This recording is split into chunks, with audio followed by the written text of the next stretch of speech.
ভারতের প্রতিরক্ষা ইতিহাসে এক নতুন অধ্যায় সূচনা হতে চলেছে।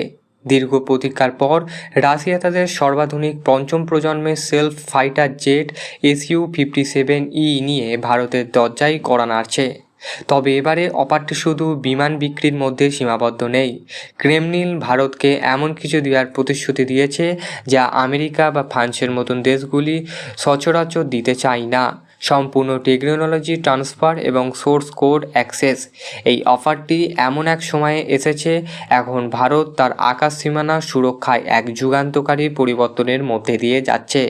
একদিকে ফ্রান্সের রাফাইলের নির্ভরযোগ্যতা, অন্যদিকে রাশিয়ার মেক ইন ইন্ডিয়ার পূর্ণ সমর্থন। ভারত এখন এক ভূ রাজনৈতিক দাবার বোর্ডের সামনে দাঁড়িয়ে। প্রতিরক্ষা বাণিজ্যের সোর্স কোড হলো সেই চাবিকাঠি যা দিয়ে একটি বিমানের সফটওয়্যার নিয়ন্ত্রণ করা হয়। পশ্চিমা দেশগুলি যেমন আমেরিকার F-35 বা ফ্রান্স রাফায়েল বিমান বিক্রি করলেও তাদের সোর্স কোড শেয়ার করতে নারাজ। ফলে ভারত চাইলেও নিজস্ব কোনো মিসাইল বা র্যাডার এই বিমানগুলোতে সহজে যুক্ত করতে পারবে না। কিন্তু রাশিয়ার অফারটি ভারতের জন্য কেন গেম চেঞ্জার হতে পারে তার কিছু কারণ নিচে আমি বলছি। রাশিয়া জানিয়েছে ভারত চাইলে এই বিমানে ভারতের তৈরি করতে পারে। এটি ভারতের আত্মনির্ভর ভারত এবং মেক ইন ইন্ডিয়া প্রকল্পের জন্য একটি বিরাট জয়। এর ফলে হিন্দুস্তান এরোনমিক্স লিমিটেড Su-57 জেটের ভারতের নিজস্ব অস্ত্র অনায়াসেই ইনগ্রিডিয়েন্ট করতে পারবে। Su-57 একটি স্টেলথ বিমান যা শত্রুর র্যাডারকে ফাঁকি দিতে সক্ষম। এর সুপার ক্রুজ সক্ষমতা এবং অত্যাধুনিক এভিনিক্স ভারতের চীন ও পাকিস্তানের তুলনায় আকাশে কয়েক ধাপ এগিয়ে দেবে। ভারতের বর্তমান ফ্রান্স থেকে কেনা 36টি রাফাইল জেট ব্যবহার করছে। রাফাইল যুদ্ধের ময়দানে প্রতিরক্ষী এবং অত্যন্ত নির্ভরযোগ্য, কিন্তু রাফায়েল একটি 4.5 প্রজন্মের বিমান। অন্যদিকে Su-57 হচ্ছে পঞ্চম প্রজন্মের। Su-57 এবং রাফায়েল আমি একটা পরিষ্কারভাবে বিশ্লেষণ করছি। প্রজন্ম সু 5 প্রজন্মের আর রাফায়েল 4.5 প্রজন্মের। সোর্স কোড দেয়া হবে Su-57 আর রাফায়েলে ফান্ডস দিতে অস্বীকার করছে। মেক ইন ইন্ডিয়া যৌথ উৎপাদনের প্রস্তাব সুতে পাওয়া যাবে এবং রাফায়েল এখনও আলোচনাধীন। অস্ত্র নিয়ন্ত্রণ ভারত নিজস্ব মিসাইল ব্যবহারের সম্পূর্ণ স্বাধীনতা পাবে Su-57 এবং রাফায়েলে ফরাসি মিসাইলের ওপর নির্ভরশীলতা বেশি থাকতে হবে। ফ্রান্স ভারতের বিশ্বস্ত বন্ধু হলেও টেকনোলজি শেয়ারের ক্ষেত্রে তারা বরাবরই রক্ষণশীল। এমনকি তেজস মার্ক 2 এর জন্য ইঞ্জিনিয়ারিং সরবরাহ আমেরিকা ইঞ্জিনিয়ার রাজি হলেও সোর্স কোড দিতে জলঘোলা রয়েই গেছে।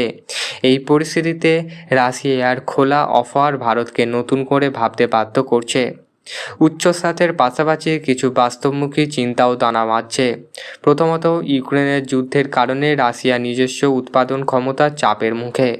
ভারত যদি এখন Su-57 এর অর্ডার দেয় তবে রাশিয়া সঠিক সময়ে সরবরাহ করতে পারবে কি না তা নিয়ে সংশয় রয়েছে। দ্বিতীয়ত, অতীতে ভারত ও রাশিয়া মিলে FGFA প্রকল্প শুরু করেছিল, যা পরে ভারত বাতিল করে দেয়। রাশিয়ার প্রযুক্তির মান এবং বিমানের স্টেলথ সক্ষমতা নিয়ে ভারতীয় বায়ুসেনার তৎকালীন কিছু আপত্তি ছিল। এর কারণ এখন রাশিয়া সেই সব ত্রুটি সংশোধন করে Su-57 এর উন্নত সংস্করণ নিয়ে ফিরে এসেছে। ভারত যখন রাশিয়ার সাথে S-400 মিসাইল ডিফেন্স সিস্টেম কিনেছিল তখন আমেরিকা CAATSA আইনের ভয় দেখিয়েছিল। Su-57 এর ক্ষেত্রেও একই চাপ আসতে পারে। আমেরিকা চায় ভারত যেন তাদের থেকে F-21 বা F-35 নিয়ে আলোচনা করে, কিন্তু আমেরিকা কখনোই ভারতকে টেকনোলজি ট্রান্সফার বা সোর্স কোড দেবে না, যা ভারতের দীর্ঘমেয়াদী প্রতিরক্ষার পরিকল্পনার জন্য ক্ষতিকারক। ভারতের নিজস্ব পঞ্চম প্রজন্মের বিমান বা AMCA advance medium combat aircraft তৈরির কাজ চলছে। রাশিয়ার Su-57 যদি ভারতে তৈরি হয় তবে সেই অভিজ্ঞতা AMCA তৈরি ভারতের বিজ্ঞানীদের কয়েক দশক এগিয়ে দেবে। ভারত এখন আর শুধু একজন ক্রেতা হয়ে থাকতে চায় না, বরং প্রযুক্তির মালিকও হতে চায়। রাশিয়া অফারটি গ্রহণ করলে ভারত সরাসরি বিশ্বের অন্যতম শ্রেষ্ঠ যুদ্ধবিমান তৈরির সক্ষমতা অর্জন করবে।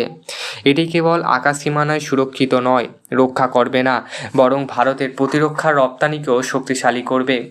তবে প্রশ্ন থেকেই যায়, রাশিয়া কি তাদের প্রতিশ্রুতি রক্ষা করতে পারবে?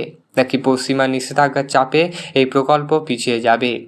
প্রধানমন্ত্রী নরেন্দ্র মোদীর নেতৃত্বাধীন সরকার এখন এক কঠিন ভারসাম্যের পথে হাঁটছে। একদিকে রাশিয়ার সাথে পুরনো ও গভীর বন্ধুত্ব, অন্যদিকে আমেরিকার সাথে ক্রমবর্ধমান কৌশলগত অংশীদারিত্ব। রাশিয়ার এই Su-57 অফার ভারতীয় প্রতিরক্ষার মহলে নতুন প্রাণের সঞ্চার করছে। এটি ভারতের জন্য কেবল একটি বিমান নয়, বরং প্রযুক্তি নির্ভরতা অর্জনের এক সুবর্ণ সুযোগ। যদি এই চুক্তি সফল হয়, তবে ভারত এশিয়ার সামরিক শক্তির ভারসাম্য পুরোপুরি নিজের দিকে ঘুরিয়ে দিতে পারবে। ভারতের আকাশে ডানা মেলবে কি রাশিয়ার এই ফেলানো সময় এবং ভূ রাজনীতি তাই বলবে। একটু অপেক্ষা করতে অবশ্যই আমাদের চ্যানেলের সাথে থাকুন, খবর আপনারা ঠিক টাইমে পেয়ে যাবেন।